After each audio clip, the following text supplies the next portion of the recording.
DHQ hospital Pakpattan में 20 बच्चे एक हफ्ते के दौरान अपनी जान की बाजी हार गए हैं। इंतहाई अफसोसनाक वाक़या है। अभी हमारा दिल स्वात वाले वाक़े से रंजीदा था, ज़ख्म ताज़ा थे कि एक और अलमनाक वाक़या पेश आया और अफसोस का मुकाम यह है कि इसके ऊपर पंजाब हुकूमत ने चुप साधी हुई है, गफलत की नींद सो रही है। मेन स्ट्रीम मीडिया खामोश है। और क्यों खामोश है आपको पता है। अफसोसनाक वाक़या पेश है, इसके ऊपर गुफ्तगू करेंगे। और FBR माशाल्लाह जिसने पूरे मुल्क से टैक्स इकट्ठा करना है मुल्क की बेहतरी के लिए, उसके अपने अंदर कितने अरब रुपए की बेज़ातगी सामने आई है वो आपको बताएंगे। साथ ही साथ माशाल्लाह अब सदर मुमलिकत ने जो इम्पोर्टेड जजेस थे इस्लामाबाद हाई कोर्ट में, उनको कानूनी करार देते हुए उनकी सीनियरिटी लिस्ट जारी कर दी है और जस्टिस सरफराज जोगर को सीनियर मोस्ट जज तैनात कर दिया है और अब वो चीफ जस्टिस इस्लामाबाद के से काम करेंगे।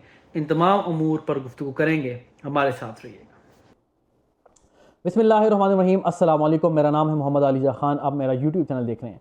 नाज़रीन, हमारे मुल्क में हमेशा से ये अलमिया रहा है कि जहाँ पर एक इशराफिया से वाबस्ता अफराद की अहमियत ज़्यादा है, वहीं पर एक ऐसा बंदा जो फाइनेंशियली इतना तगड़ा नहीं है और किसी अहम ओहदे पर नहीं है, तो उसकी जान की कीमत भी उस तरह से अहमियत की हामिल नहीं होती। और माजी में भी और अब भी ये चीज़ वाज़ेह में नज़र आ रही है कि जहाँ पर किसी ख़ास तबके से बिलोंग करते हुए शख्स की अगर जान जाए, अल्लाह ना करे उसकी जाए, किसी की भी जाए, या उसको नुकसान पहुँचे, खुदा ना करे, तो उस वक़्त इंतज़ामिया हरकत में आती है, पूरा सिस्टम हिल जाता है, हंगामी इक़दाम किए जाते हैं। लेकिन अगर एक गरीब आदमी फौत हो जाए, गरीब का बच्चा जाम बहक हो जाए, उसके साथ खुदा ना करे कोई हादसा पेश आ जाए, तो किसी के बाल पर, कान पर जूं तक नहीं रेंगती। अब मामला यह है कि जो सवात वाला अफसोसनाक वाक़या पेश आया, उसमें हम खैबर पख्तूनख्वा हुकूमत को शदीद तनकीद का निशाना बनाते हैं, भरपूर मज़म्मत करते हैं। और ये जो कहा जा रहा है ना कि जी लोगों की गलती थी, लोगों को एहतियात करनी चाहिए, तो भाई आप ऐसे कानून वज़ा करें, आप ऐसा निज़ाम वज़ा करें कि लोगों को इस गलती की आप इजाज़त ही ना दें।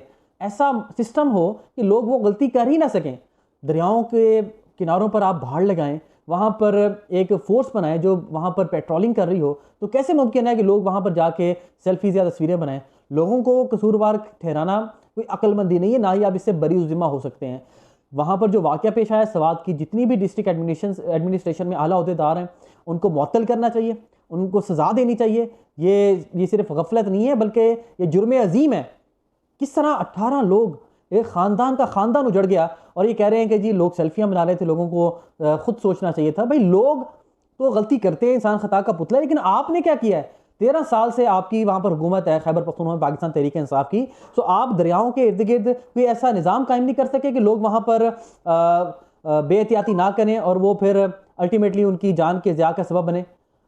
स्विट्ज़रलैंड में कभी आपने सुना है? स्विट्ज़रलैंड पाकिस्तान के पूरे बजट से ज़्यादा उनके सिर्फ सियाहत का रेवेन्यू है, सियाहत के ज़रिए वो कमाता है। वहाँ पर इतनी इस तरह की साइट्स हैं जहाँ पर दरिया हैं, समंदर हैं, पहाड़ हैं, वहाँ पर निज़ाम वज़ा किया गया है, सियाहों को गाइड किया जाता है, सियाहों को तहफ़्फ़ुज़ फराहम किया जाता है। तो ये बात हम सुनने के लिए तैयार नहीं है कि लोगों की गलती थी। ठीक, लोगों ने गलती की है, लेकिन आपने वहाँ पर क्या किया है? NDM में वहाँ पर क्या कर रहा था? डिस्ट्रिक्ट एडमिनिस्ट्रेशन वहाँ पर क्या कर रही थी? 1.5 घंटा वहाँ पर लोग फंसे रहे हैं, वहाँ पर रेस्क्यू कॉल की गई है। आपके पास इक्विपमेंट अच्छा नहीं है, अपना इक्विपमेंट बेहतर बनाए। आप 13 साल में अच्छा इक्विपमेंट नहीं ले सके। अच्छी लाइफ जैकेट्स हों, अच्छी बोर्ड्स हों, रस्से हों मोटे मोटे मजबूत, वो फेंक के उनको बचाया जाए। अगर ये चीज़ें होती, इंतजाम अच्छे होते, तो उनकी जान बचाई जा सकती थी। तो हम उनके ऊपर क्रिटिसिज्म करते हैं, उसकी वाक़े की शदीद मजम्मत करते हैं, और मैं ये समझता हूँ कि जितनी भी डिस्ट्रिक्ट एडमिनिस्ट्रेशन है वो उसकी सज़ा की मुस्तहिक है, उनको सज़ा देनी चाहिए। एक ख़ानदान उजड़ गया, हम उनके साथ इज़हार यकजहती करते हैं। अल्लाह ताला उन सब के दर्जात बुलंद फरमाए और जो उनके लवाहिकीन हैं उनको सब्र जमील अता फरमाए। देखें, अभी इस वाक़े के बाद ही हमारे ज़ख्म अभी भरे नहीं थे, अभी ताज़ा ही हैं। दिल अफसुर्दा था, दिल रंजीदा था कि एक और अफसोसनाक वाक़या जो है वो सामने आया, और हैरान कुन तौर पर जो मेन स्ट्रीम मीडिया इसके ऊपर चुप साधे हुए है, रिपोर्ट ही नहीं कर रहा। इस कदर आपको पता है कि कंट्रोल हो चुका है चीज़ों के ऊपर कि पाकपतन डिस्ट्रिक्ट अस्पताल में एक हफ्ते में 20 बच्चों की मौत हुई है। 20 बच्चे, 20 जाने गई हैं, 20 मुस्तकबिल, 20 ख़ानदान, लेकिन कोई पूछने वाला नहीं है। चलें, वो तो एक हंगामी सूरत हाल थी, एकदम पानी आ गया, ठीक है। यहाँ तो हॉस्पिटल के अंदर एक कंट्रोल्ड एनवायरनमेंट के अंदर ये सब कुछ हो रहा है, और अब पंजाब के अंदर शरीफ खानदान की दहाइयों से हुकूमत है। तो अस्पतालों का निज़ाम एक ऐसा नहीं कायम करते कि जहाँ पर इन बच्चों का मुस्तकबिल महफूज हो, बच्चों की जान की कोई ना कोई कीमत हो, बच्चे यहाँ पर सेफली अपना इलाज करवा सकें। अपने इलाज के लिए तो ये लोग बाहर चले जाते हैं। पाकपतन डिस्ट्रिक्ट अस्पताल में एक हफ्ते में 20 बच्चों की मौत ने कई सवाल खड़े कर दिए हैं। एक ही रात में 5 बच्चे अल्लाह को प्यारे हुए हैं।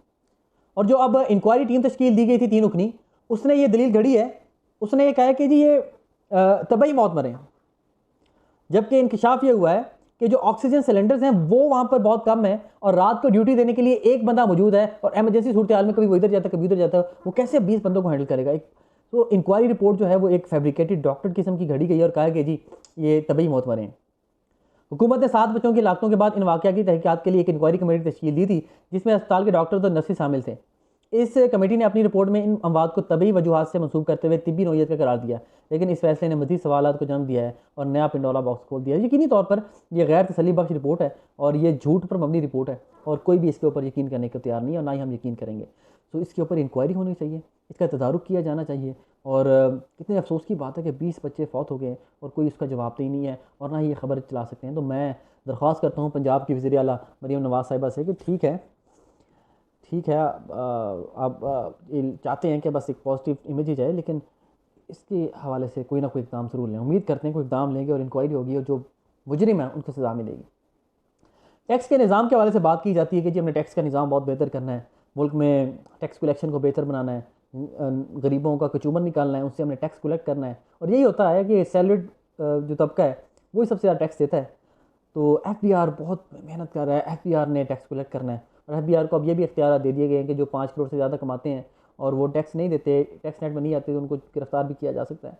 तो टैक्स निज़ाम में 662 अरब रुपए से ज़ायद का ब्लैक होल FBR की कारकर्दगी पर बड़ा सवालिया निशान खड़ा कर रहा है। ऑडिटर जनरल पाकिस्तान की ताज़ा तरीन रिपोर्ट के मुताबिक माली साल 2023-24 के दौरान मुल्क के टैक्स निज़ाम में 662 अरब 70 करोड़ रुपए की बड़ी माली लीकेज सामने आई है, जिससे फेडरल बोर्ड ऑफ रेवेन्यू के निज़ाम में संगीन खामियां बेनकाब हो गई हैं। आगे जाके टेक्निकलिटीज़ हैं वो मैं आपको नहीं बताता, लेकिन वो यानी कि जिस हकीम से इलाज कराना है वो खुद ही बीमार है, बीमार नहीं है बल्कि बिस्तर मर्ग पर है। FBR जिसने टैक्स कलेक्ट करना है उसी के अंदर 662 अरब 70 करोड़ की बेज़ाब्ती सामने आई है। तो आप ज़हनी तौर पर तैयार रहें, इन्होंने कुछ नहीं करना और आपकी जेबों से ही टैक्स कलेक्ट किया जाएगा और आपने भूख प्यास के जो अफरीत हैं इनको काटना है। ये सूरत हाल है।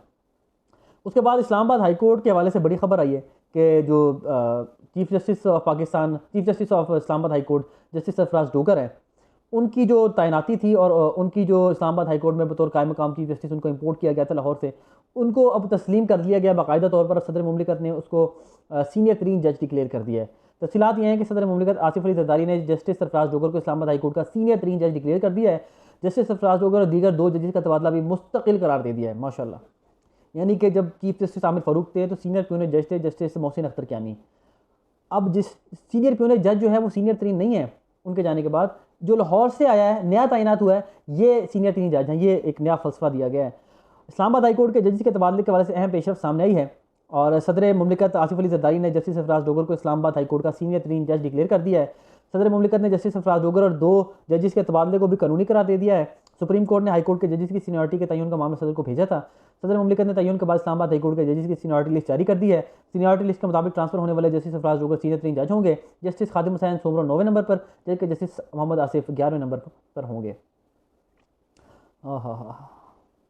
ये देश अंधे लोगों का, ऐ चांद यहाँ निकला ना करो। मोहम्मद अली खान को इस उम्मीद के साथ कि आप अपना बहुत ख्याल रखेंगे। दीजिए इजाज़त।